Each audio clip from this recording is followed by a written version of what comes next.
Olá pessoal, mais uma vez estamos aqui juntos. Está começando a tratar do módulo 4. Então no módulo 4 é o módulo de inflamáveis e combustíveis.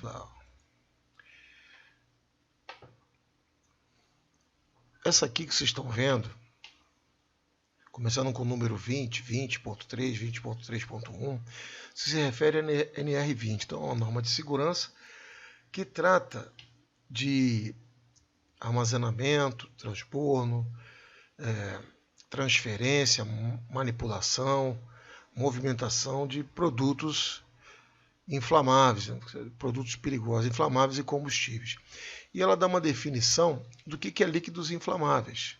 Então são líquidos que possuem um ponto de fulgor menor que 60, então indo até para baixo de zero.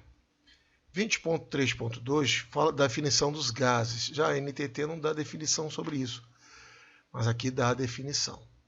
Então nós temos gases inflamáveis, gases que se inflamam com o ar a 20 graus Celsius a uma temperatura padrão de 1.1,3 kPa. Isso tudo, essas informações tem nas fichas de técnicas, ficha de emergência, FISPQ, ficha técnica de produtos químicos. E temos também, no 20.3.3, líquidos combustíveis. São líquidos com ponto de fulgor maior que 60, né? A gente sabe, para ser líquido inflamável tem que ser menor que 60. Então, maior que 60 e menor que 93.3. É bem verdade que se tiver um produto com 94, 95 ou mais, ele também é um líquido combustível. Mas para efeito de enquadramento da NR20, para classificar uma área, quando a gente fala de classe, não estou falando de área classificada, não. Então tem essas terminologias da NR20, ela focaliza, ela fala para classificar a área 1, 2 ou 3. Posto de gasolina já é definido como 3. Aí fica a seguir alguns critérios, que nós vamos falar um pouco mais sobre isso nos módulos seguintes, para se fazer a classificação da área, que não é a mesma coisa de uma área classificada. Tudo bem? Gases. Denominação dada às substâncias que, nas condições ambientais de temperatura de pressão 25 e 760 no estado de mercúrio, né, milímetros de mercúrio, que estão no estado gasoso. Vapor. Fase gasosa de uma substância. Então vem do meio sólido ou do meio líquido. O gás, ele já é estado gasoso em si, da matéria, como o caso do gás natural. Mas o vapor, ele normalmente evapora de uma substância líquida, inflamável ou uma substância sólida também. E você vê aqui que a pressão, né, fase gasosa de uma substância, que a 25 graus Celsius e 760 também milímetros de mercúrio, se encontra sob estado líquido ou sólido. O vapor pode passar para o estado líquido ou sólido atuando-se sobre a pressão ou sobre sua temperatura. Então é uma maneira de alterar o estado da matéria. Exemplo, vapor de água, vapor de gasolina. Está lá o milímetro de mercúrio, aquela simbologia mmHg, é uma unidade de pressão, e essa normalmente tem na ficha técnica, ou FISPQ, do produto, que vem dando essa informação cumprindo a obrigação legal. Inflamáveis. Pressão de vapor. Pressão numa temperatura de referência, na qual um líquido que ocupa parcialmente um recipiente fechado tem interrompido a passagem de suas moléculas para a fase vapor. E a pressão que o vapor exerce sobre o líquido, de modo a não haver mais evaporação no recipiente fechado. Quanto maior a pressão de vapor, maior a capacidade do líquido de liberar vapores voláteis, quer dizer, vapores inflamáveis. As definições são essas. Está ali, uma atmosfera igual a 770 milímetros de mercúrio. Uma atmosfera.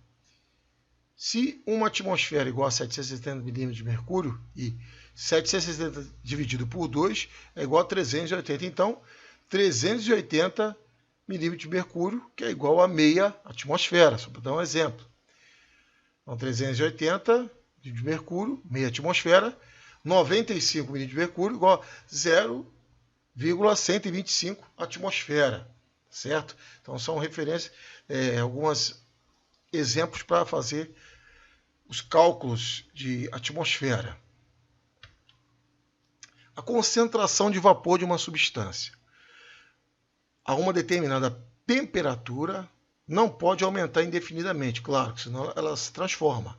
Existe um ponto máximo denominado saturação, a partir do qual qualquer aumento na concentração transformará o vapor em líquido ou sólido. É uma transformação na matéria, no caso do líquido inflamável. A concentração máxima que um vapor pode atingir em um ambiente fechado está, portanto, limitada pela pressão de vapor da substância, segundo a fórmula.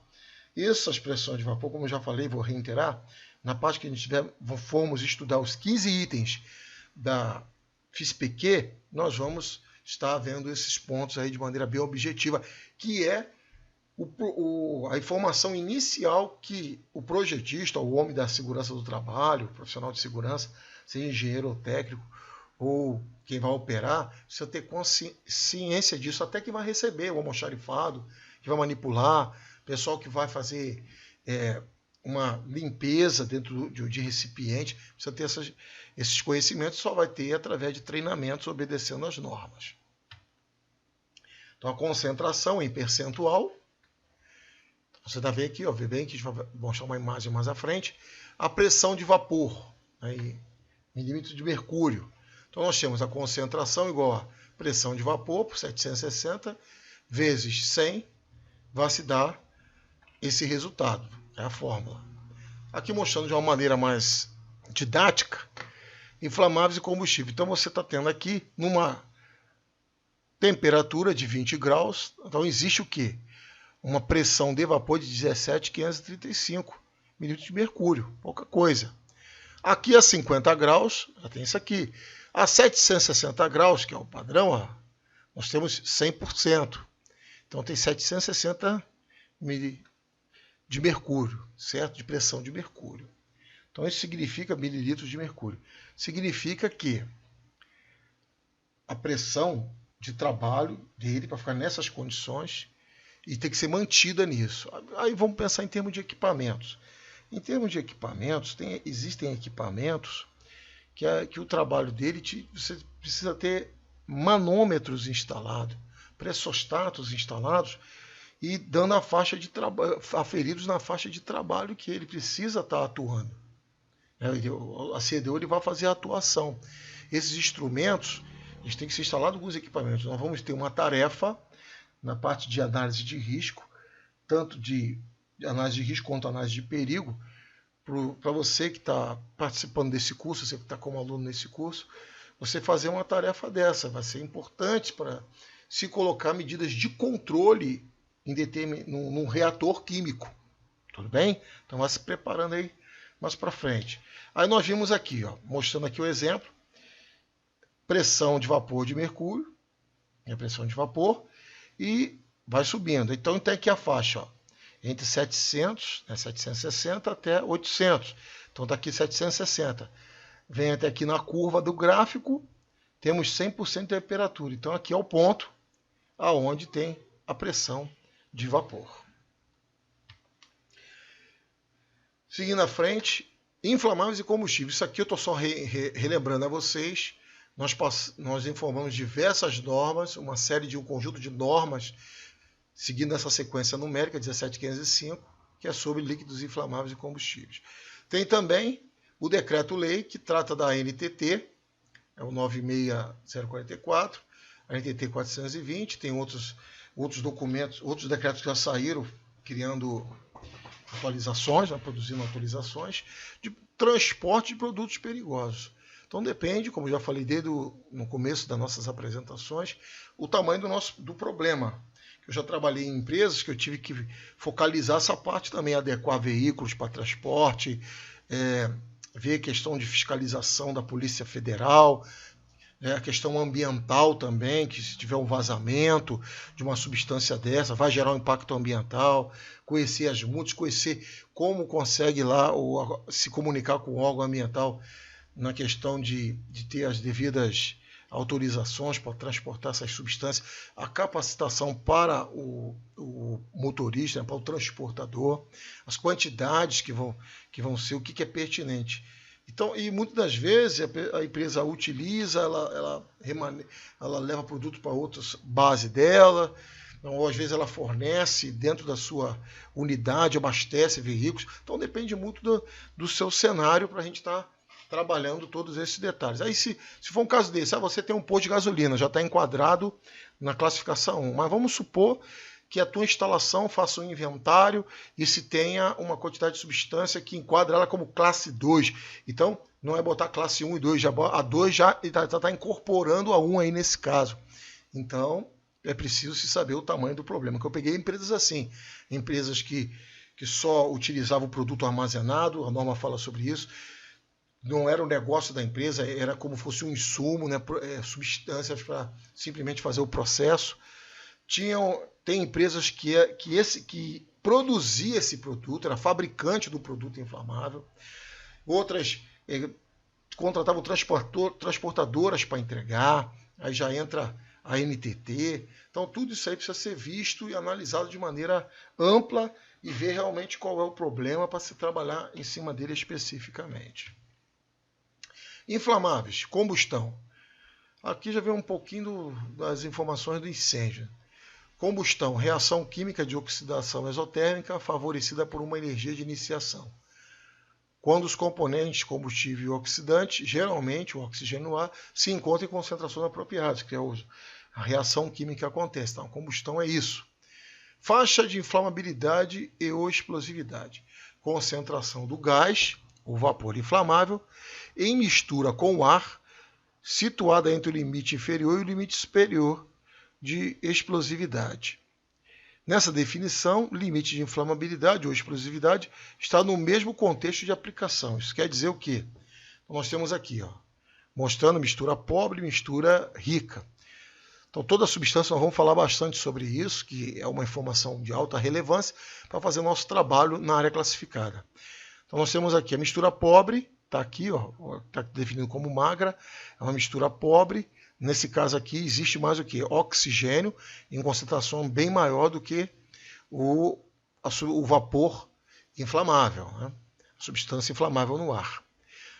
Aqui já é a mistura rica, tem mais produto que se inflama do que oxigênio. Isso tem que estar numa proporção. Então existe... E a faixa explosiva aqui também, toda essa informação tem na FISPQ. A faixa explosiva, ela é a faixa onde pode... ter a explosão. E o momento de maior sinistralidade seria no meio, mais ou menos aqui no meio da faixa explosiva. Então, todos os produtos têm sua faixa explosiva. Tem faixas que são muito amplas, 4%, até 70%, outros são 4% até 78%, quase 80%, o caso do acetileno. E outros também a faixa é bem pequena. Começa com 5%, vai até 11%, então a faixa é pequena. Então isso é importante se ter em mente para quê? Para se ter uma área que não venha se desenvolver uma atmosfera explosiva. Ou isso em condições normais de trabalho, que é a definição voltada para a área classificada. Mas pode ter um incidente, um vazamento, um derrame. Pode ser que crie uma atmosfera explosiva. Ou não é uma classificada, mas é uma atmosfera explosiva. E mesmo assim tem que se ter as medidas de controle. Tudo bem? Então a gente vai estar falando bastante sobre esse assunto para fazermos nossos exercícios.